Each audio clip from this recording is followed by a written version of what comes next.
कच्चे आम की पानी पूरी बेचने वाली बहू। इतनी गर्मी पड़ रही है और पीठ पर इतना भारी भारी अनाज उठाकर तो शरीर टूटता जा रहा है। क्या करें भाई, जब तक काम दूसरा नहीं मिल जाता तब तक तो ये करना ही पड़ेगा ना। मैं सच कहूं तो मुझसे अब अनाज की बोरियां उठाई नहीं जाती। मन तो करता है खुद का कुछ छोटा सा काम शुरू करूं। अरे इतना आसान नहीं है मोहन, अपना काम शुरू करना, इसके लिए बहुत पैसा चाहिए होता है।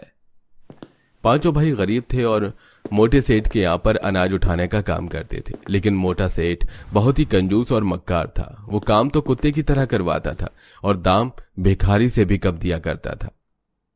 अरे ये सब क्या है? गाड़ी में सारे अनाज की बोरियां ऐसे की ऐसी पड़ी हुई हैं। आधे घंटे के अंदर ये पूरे ट्रक का अनाज इस गोदाम में आ जाना चाहिए, नहीं तो तुम सबकी दिहाड़ी काट लूंगा। अब मोटे सेठ के पैसे न देने की धमकी सुनकर पांचों भाई भूखे प्यासे अनाज को उठा उठा कर गोदाम में रखने लग जाते हैं। शाम के समय वो सेठ से अपने पूरे दिन की दिहाड़ी मांगने जाते हैं। सेठ जी, हम पांचों भाई ने मिलकर ट्रक के सारे अनाज को गोदाम में रख दिया है, अब आप हमें हमारी दिहाड़ी दे दीजिए। मोटा सेठ पूरे दिन कुत्ते की तरह काम करवाने के बाद पांचों भाई के हाथ में 100 रुपए थमा देता है। मालिक ये क्या है, पूरे दिन भूखे प्यासे अनाज की बोरियां उठाकर गोदाम में रखी और अब आप हमें ये 100 रुपए दे रहे हैं। इस 100 रुपए से तो घर में बीमार माँ की दवाई तक नहीं आ पाएगी। अरे जो दिया है चुपचाप रख लो। तुम पांचों भाई के रोज रोज के टंटे हैं, और भी मजदूर यहाँ काम करते हैं, उनको भी इतनी ही दिहाड़ी मिलती है। अब पांचों भाई उन्हीं पैसों से थोड़ा कुछ खाने का सामान लेकर घर जाते हैं। तभी पांचों ही पत्नियां अपने पति का मुंह लटका देखकर कहती हैं, क्या हुआ, आप लोग इतना उदास क्यों हैं? कुछ नहीं भाभी, हमेशा की तरह आज फिर से मोटे सेठ ने हमसे कुत्ते की तरह कड़ी गर्मी में काम करवाया, लेकिन हमारी पूरी दिहाड़ी न देकर हमें 100 रुपए पकड़ाकर वहां से जबरन भेज दिया। मैं तो अब थक चुका हूँ इस मोटे सेठ के पास काम करके। अगर मेरे घर के हालात थोड़े से भी ठीक होते तो मैं अपना छोटा सा खुद का ही काम शुरू कर लेता। न जाने कब तक इस मक्कार मोटे सेठ की गुलामी करनी पड़ेगी। अच्छा ठीक है, आप लोग परेशान मत होइए। माँ जी आप लोगों को ऐसे देखेंगी तो उनकी तबीयत और ज्यादा खराब हो जाएगी। पांचों भाई अपना हाथ मुंह आंगन में लगे नल में धोते हैं और आकर जमीन पर खाना खाने बैठते हैं, जहां पांचों पत्नियां अपने पति के लिए दाल रोटी परोसती हैं। अच्छा मैं क्या सोच रही थी कि इस गर्मी में क्यों ना हम कच्चे आम को बेचे, गर्मी का फल है, बहुत बिकेगा।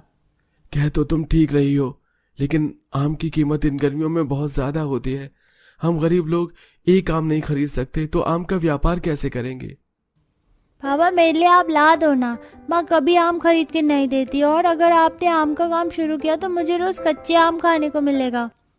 तुम फिर से शुरू हो गए, पापा को परेशान करने की जरूरत नहीं है। बच्चों को कुछ मत कह बहू, अभी उनकी दादी ठीक ठाक होती ना तो न जाने कितने कच्चे आम चुन कर ले आती और आम के अचार, कच्चे आम की चटनी, मीठे आम के रस खिलाती अपने पोते को। अगले दिन सुबह रिया गर्मा गर्म पराठे बना रही होती हैं। क्या बात है दीदी, गर्मा गर्म पराठे बना रही हो? इसके साथ तो कच्चे आम का अचार मिल जाता तो मजा आ जाता। कच्चा आम हमारी किस्मत में कहाँ, आमों की कीमत तो सर चढ़ के बढ़ रही है। आम की कीमत तो प्रिया मुझे इस शहर में आकर ही पता चली, वरना मेरे गांव में तो आम का इतना बागान है ना, मैं तुम्हें बता नहीं सकती। लेकिन यहाँ सिर्फ अमीर लोग ही आम खा सकते हैं, गरीब लोगों को तो देखना तक नसीब नहीं होता। कुछ देर बाद 5 बहू पराठे के साथ प्याज की चटनी सबको परोसती हैं और सभी लोग खाने को खाकर अपने अपने काम में व्यस्त हो जाते हैं। माँ जी आप आराम कर लीजिए, हम बाजार से कुछ सस्ती सब्जियाँ लेकर आते हैं। मैं भी चलूंगा, मुझे भी साथ लेकर चलो। बेटा आप घर जाओगे, आप अपनी दादी के साथ रहो। नहीं नहीं नहीं, मैं स्ट्रॉन्ग लड़का हूँ, मैं बिल्कुल नहीं थकूंगा, मुझे भी लेकर चलो। अब पांचों बहू गुल्लू को लेकर बाजार की तरफ आ जाती हैं और आम का सीजन होने के कारण बाजार में हर जगह आम ही बिक रही थी। माँ मुझे ये कच्चे आम दिला दो ना, मैं इसके अंदर मिर्च और नमक लगा कर खाऊंगा। नहीं बेटा अभी नहीं, कभी और खिला दूंगी, अभी चलो यहाँ से। आप हर बार ऐसे ही मुझे मना कर देती हो और कभी मुझे कच्चे आम खरीद कर नहीं देती हो। पता नहीं ये आम की कीमत कब कम होगी, मुझसे अब अपने इस मासूम गुल्लू की जिद देखी नहीं जाती। अब पांचों बहू थोड़ी बहुत सब्जियां लेकर घर लौट रही होती हैं कि तभी उन्हें सड़क पर आम की सूखी गुठलियां दिखती हैं। ये देखो यहाँ पर कितनी सारी आम की गुठलियां हैं, लोगों ने खाकर फेंकी हुई हैं। इतना हैरान क्यों हो रही हो, आम की गुठलियां ही तो हैं जिन्हें लोगों ने चाट कर फेंका हुआ है। हाँ हाँ ये बात मुझे भी पता है, मेरे कहने का मतलब ये था कि हम चाहें तो इन गुठलियों को दोबारा से रिसाइकल कर सकते हैं, अगर हम चाहें तो इससे आम का पेड़ लगा सकते हैं। इतना आसान नहीं है आम का पेड़ सींचना। कोशिश करने में क्या जाता है, और वैसे भी कोशिश करने वालों की कभी हार नहीं होती। अब निधि सारी गुठलियों को उठाकर घर में लेकर आती है। ये सब देख उनके पांचों पति कहते हैं, अरे आप लोग कहाँ चली गई थी? हम लोग घर में आपका इंतजार कर रहे थे, और आपके हाथ में ये आम की गुठलियां क्यों हैं? लोग आम के सीजन में कच्चे कच्चे आम लेकर आते हैं और मेरी बहू गुठलियां लेकर आई हैं। वैसे करेगी क्या तू इन गुठलियों से? करने के बाद बताऊंगी माँ जी, अभी नहीं। अगले दिन सुबह पांचों पति अनाज की बोरियां उठाने निकल जाते हैं। वहीं दूसरी तरफ उनकी पांचों पत्नियां सूखी आम की गुठलियों को अच्छे से धोती हैं और उन्हें धूप में सुखाती हैं और फोड़कर उनके अंदर से बीज निकालकर आंगन के मिट्टी को खूंदकर उसके अंदर गुठलियों को दबाकर पानी की छींटें मारती हैं। हम पांचों ने बहुत मेहनत की है, देखना अब जल्दी हमारे आम का पेड़ लग जाएगा और फिर हमें आम खाने में कभी दिक्कत नहीं होगी। कुछ दिन ऐसे ही गुजरते हैं और पांचों बहू आंगन में आकर अपने आम के लगे पेड़ को देखने लगती हैं, जहां वो देखती हैं कि उनके लगाए हुए आम के पेड़ पूरी तरह से सूखे और मुरझाए हुए हैं। अरे ये क्या, धूप की गर्मी से हमारे आम के सारे पेड़ सूख गए, सारी मेहनत पर पानी फिर गया। कोई बात नहीं, हमें हिम्मत नहीं हारनी चाहिए, हम फिर कोशिश करेंगे। एक बार फिर पांचों बहू अपने आंगन में आम की गुठलियों को रोपती हैं और इस बार वो आंगन को चारों तरफ से अपनी साड़ियों से कवर कर देती हैं ताकि धूप की रोशनी आम के पेड़ पर न पड़े। और कुछ दिन बाद जब वो आते हैं तो इस बार उनके आम का पेड़ अच्छे तरीके से पनप चुका था और उसमें छोटे छोटे आम भी आ चुके थे। देखा, मैंने कहा था ना कि हमारी मेहनत रंग लाएगी। देखो कैसे हमारे आम के पेड़ में छोटे छोटे कच्चे कच्चे आम आ चुके हैं। अब रात के खाने में पांचों बहू सबके लिए कड़ारी पूड़ियां और कच्चे आम की चटनी परोसती है। अरे वाह माँ, आपने कितनी कुरकुरी पूरियां बनाई है और उसके साथ ये कच्चे आम की चटनी है। ऐसा लग रहा है कि बस आलू की कमी है, पूरियों में आलू भरकर कच्चे आम का पानी डाला तो बिल्कुल पानी पूरी लगेगा, पानी पूरी। अपने 6 साल के बेटे गुल्लू के मुंह से ये बातें सुनकर पांचों बहू सन्न रह जाती हैं और पांचों ये एक दूसरे की तरफ देखने लगती हैं। तुम भी वही सोच रही हो क्या जो मैं सोच रही हूँ? हाँ, और हम पांचों सही सोच रहे हैं। लेकिन आप लोग ऐसा क्या सोच रहे हैं? हमारे आम के पेड़ में अब कच्चे आम बहुत ज्यादा मात्रा में उगने लगे हैं, तो हम सोच रहे हैं कि हम इसी तरह से कुरकुरी पूरियां बनाकर इसे कच्चे आम से चटपटा पानी तैयार करती हैं, कच्चे आम का पानी पूरी बाजारों में बेचें। वैसे सोचा तो आप लोगों ने बहुत अच्छा है। अगर ये व्यापार चल निकला तो किस्मत ही बदल जाएगी हम लोगों की। अब अगले दिन सौम्या, रिया, सीमा आटे की पूड़ियां तैयार कर लेती हैं। वहीं दूसरी तरफ प्रिया और निधि पुदीना, चाट मसाला, हींग, जीरा का मिश्रण तैयार करके कच्चे आम का चटपटा पानी बना लेती हैं और पांचों बहू अपने कच्चे आम की पानी पूरी के ठेले को लेकर बाजार में पहुंचती हैं। तभी एक ग्राहक आकर उनके ठेले से कच्चे आम की पानी पूरी खाता है। अरे वाह, आपके यहाँ का तो पानी पूरी बहुत स्वादिष्ट है, और ये कच्चे आम का चटपटा पानी पीकर तो मेरा दिल खुश हो गया। ऐसी पानी पूरी तो मैं एक बार से 100 खा जाऊं।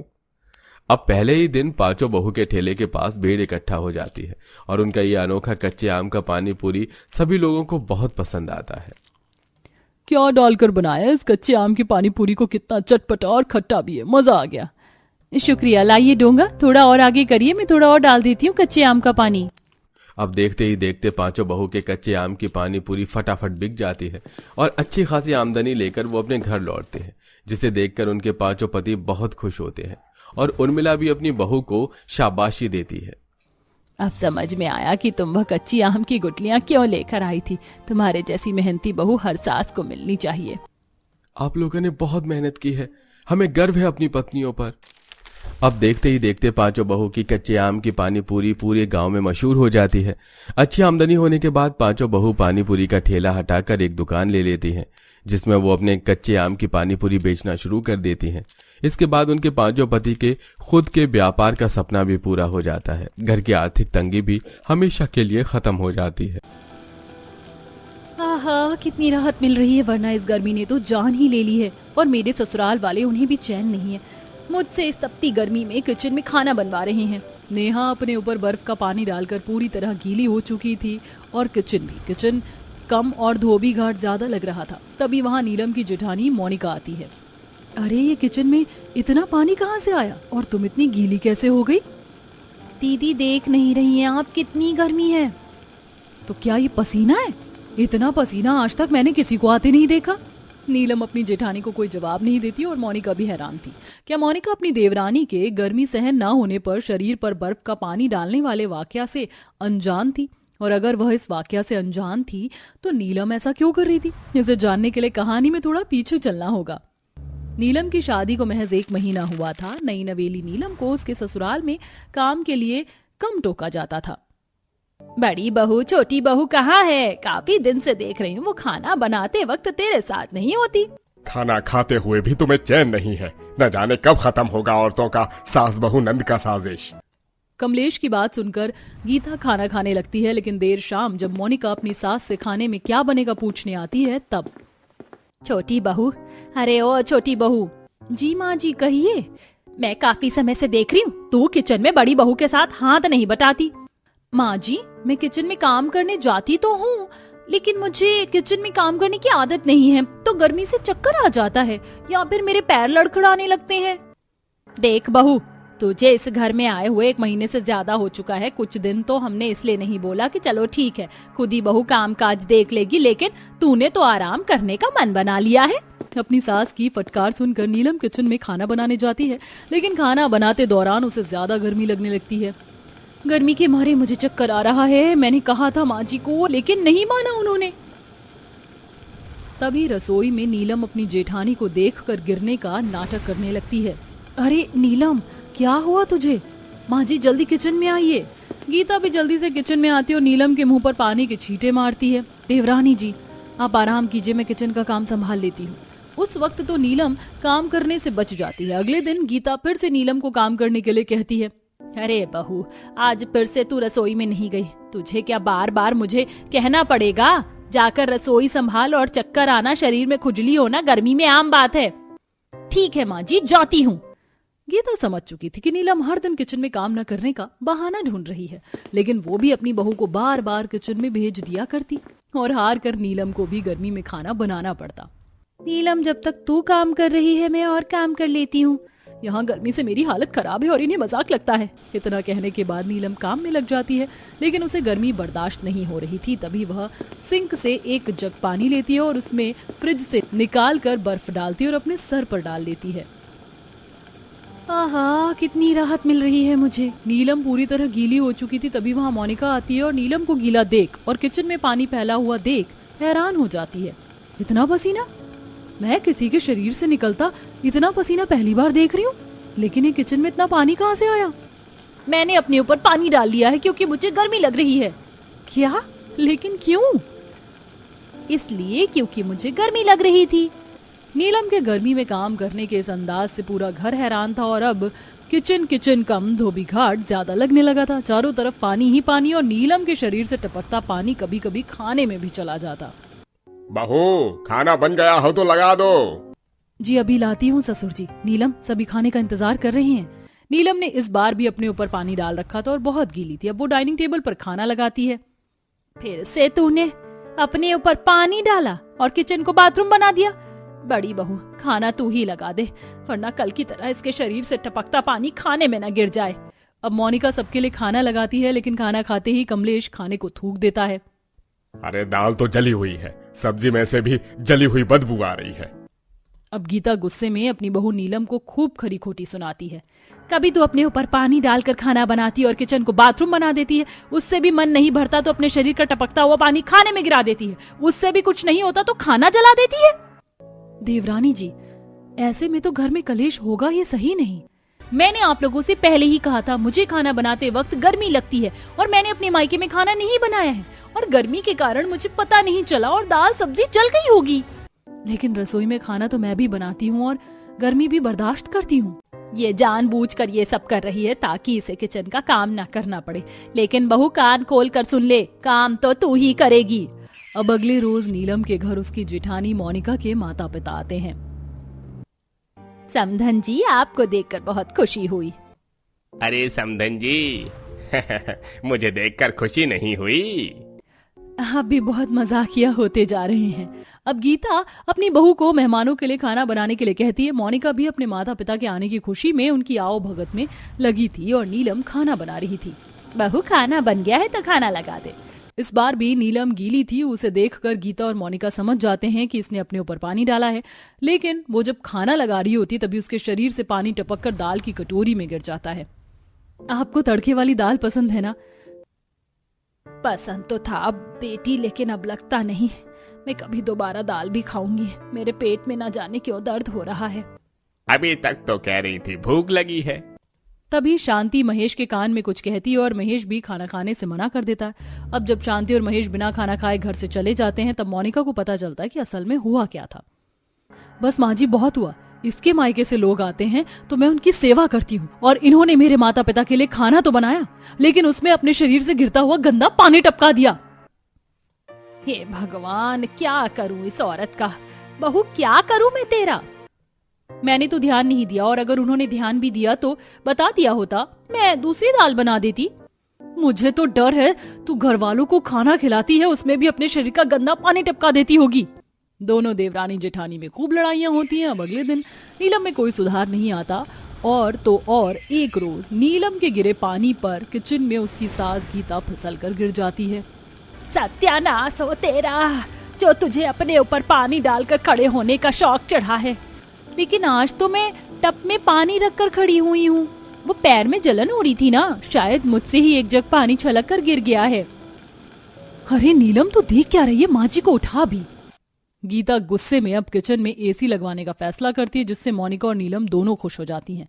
मेरी वजह से तो किचन में एसी लग गया है, अब तो गर्मी नहीं लगेगी। लेकिन बेचारी नीलम इस बात से अनजान थी कि आने वाले एसी का बिल उसका पति भरने वाला था। 20 दिन बाद बिजली का बिल आता है। ये क्या, पूरे 5,000 का बिल? अरे इतने तो मुझे अपने ससुराल में सलामी में पैसे नहीं मिलते। इसमें मेरी क्या गलती? रसोई में सचमुच बहुत गर्मी लगती है। तो फिर ये बिजली का बिल भी तुम भरो। तुम तो पहली औरत हो जो किचन में खाना बना रही हो। बहू तूने क्या सोचा किचन में एसी लगेगा तो उसका बिल मैं भरूंगी? भला मैं बिल क्यों भरूं? जब एसी की हवा तुम खाओगे तो बिल भी तुम्हारा पति भरेगा। गीता अब अपने बेटे और बहू में लड़ाई लगवाकर साइड हो चुकी थी लेकिन नीलम को भी बिजली का बिल आने के बाद एहसास होता है कि वो फिजूल खर्ची कर रही है और अपनी आदतों पर वो कंट्रोल करने की कोशिश करती है जिसमें धीरे धीरे वह कामयाब भी होती है।